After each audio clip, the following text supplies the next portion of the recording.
ఎవరండి నోటీసులు ఇవ్వాల్సింది? ఎవరండి గుర్తించాల్సింది? అనధికారికంగా చర్చలుంటే గుర్తించాల్సింది ఎవరండి? అనధికారికంగా నడుపుతుంటే నోటీసులు ఇవ్వాల్సింది ఎవరండి? ప్రెస్ మీట్ పెట్టాల్సింది ఎవరండి? కమిషనర్ ప్రెస్ మీట్ పెడతాడా?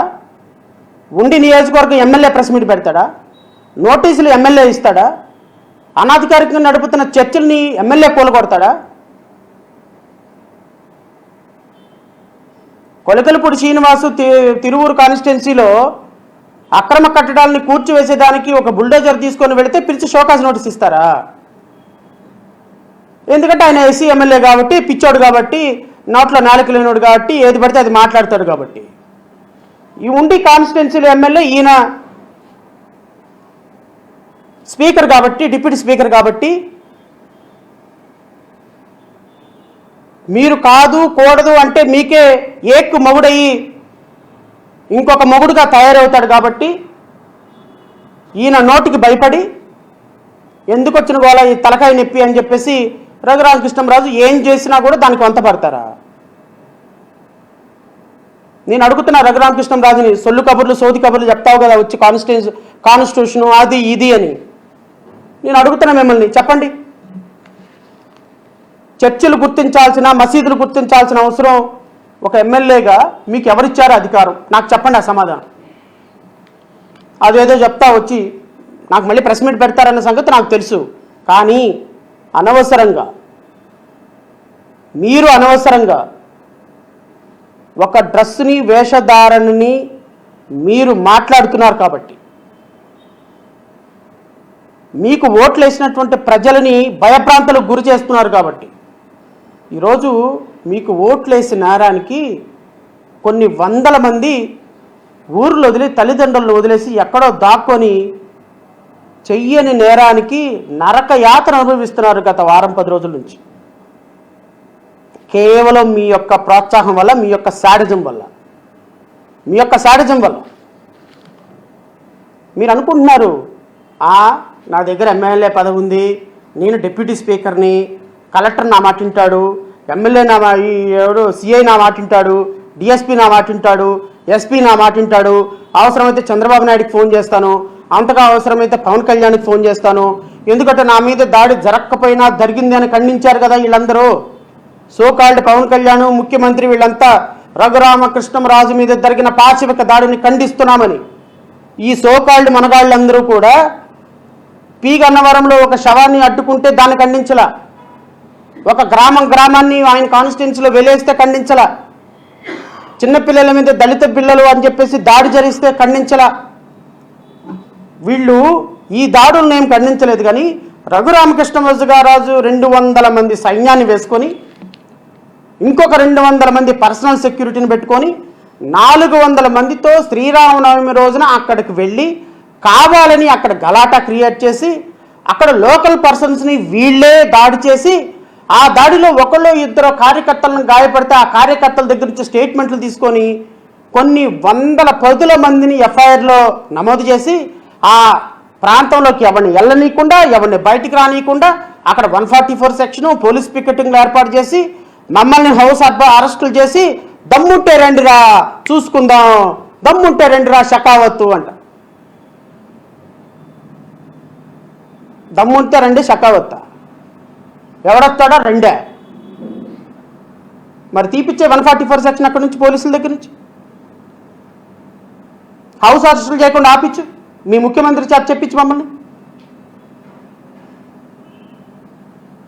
అరెస్టు ఏదైతే ఆకివీడిలో జరిగిందో ఆ రోజు మధ్యాహ్నం ఆ ఇన్సిడెంట్ జరిగిన 2 గంటల నుంచి విజయవాడ మొత్తం నష్ట దిగ్బంధనం చేసి, నాకు తెలిసి ఒక 2000 ఇన్నోవా కార్లు ఎత్తుకుంటారు జడా శ్రావణ్ కుమార్ ఆకివీడి వెళ్తున్నాడేమోనని.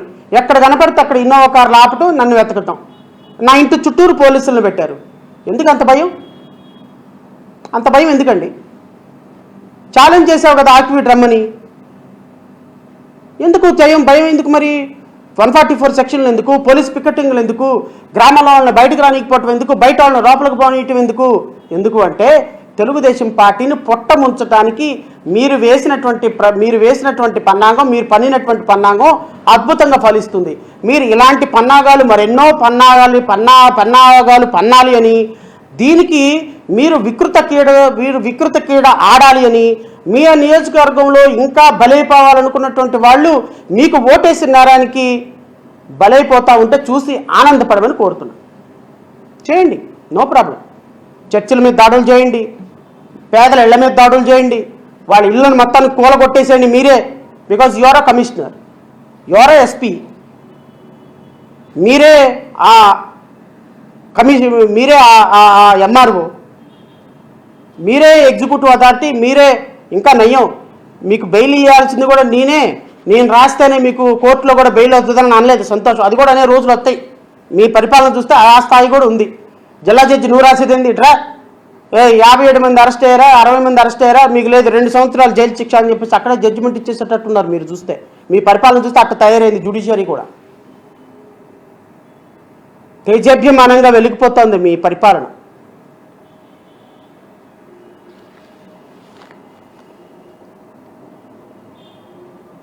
ఇరవై 29 చోట్ల ఇంటి పన్నులు కడుతూ చర్చీలు నడుపుతున్నారు, వారికి 2 రోజుల్లో నోటీసులు ఇస్తాం.